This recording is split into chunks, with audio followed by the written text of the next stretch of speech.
Marbot Story, menegakkan akidah, menjaga kemurnian sunnah. Di sini mengajarkan pandangan hati.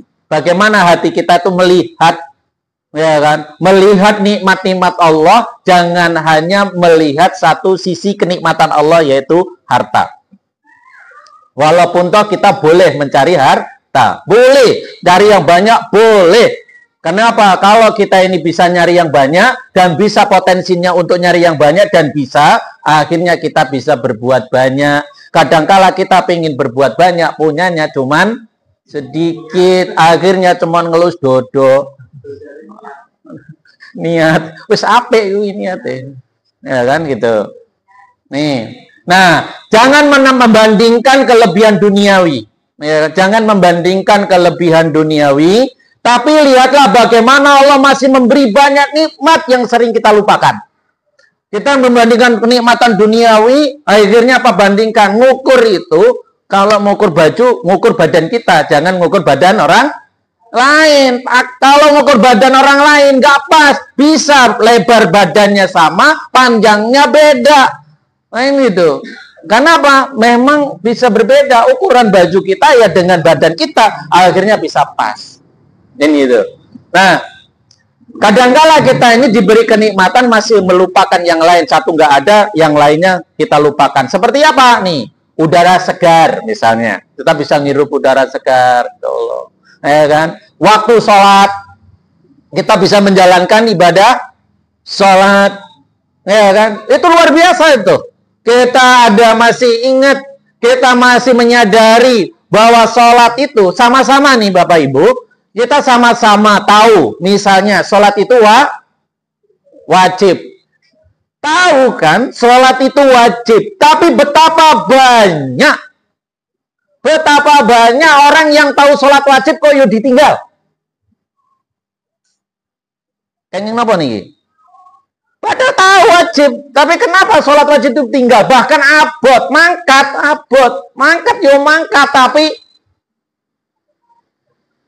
kadang-kadang dulu anak-anak itu Pak lucu gitu kan, kadang bangunin anak-anak itu kalau sholat subuh tuh, ya memang anak-anak lagi bangunin, udah bangun mangkat tapi apa nang kamar mandi yo turu meneh.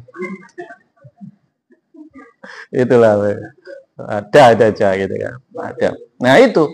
Nah, tapi bagaimana kewajiban itu Bapak Ibu? Kewajiban itu kita tanamkan menjadi kebutuhan.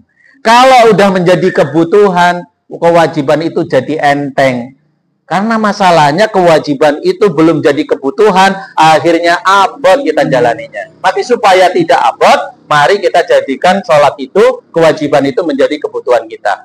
Keluarga, itu juga kenikmatan.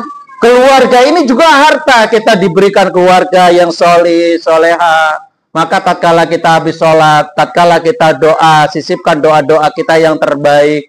Ya kan, doa untuk diri kita supaya kita dimudahkan dalam berikhtiar mencari rezeki. Doakan orang tua kita agar diterima amalnya, yang sudah meninggal dilapangkan kuburnya, ditempatkan yang terbaik di sisinya, yang masih sehat supaya diberi keberkahan umurnya dan lain sebagainya. Bersabar ngomong kita. Bayangkan anak-anak kita, bayangkan yang lagi kuliah, bayangkan yang lagi mondok, supaya apa? Bersabar dalam thalabul ilmi dan lain sebagainya. Dan seterusnya lah bagaimana kita bayangkan mereka. Tanamkan pada diri kita.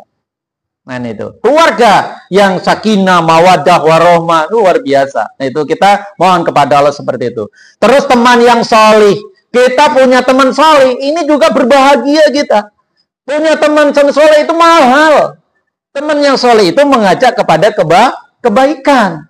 Kalau diajak oleh teman kita ini, yuk ngaji, yuk ini. Alhamdulillah diajak, artinya dia teman kita, saudara kita. Lah bahasan diajak ngaji dewe, ngaji melo ngangkat apa?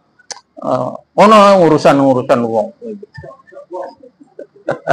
Titip salam wae. Nah gitu. Bahasan rajin ngaji, awas, ahli surga lewat minggir. Awas, ahli surga lewat minggir. Kalau anak-anak tak ajarin itu, pasti nanti itu akan ada yang ngomong gitu. Awas, ahli surga lewat minggir. Awas Bu Haji, sekali sampaikan aminkan.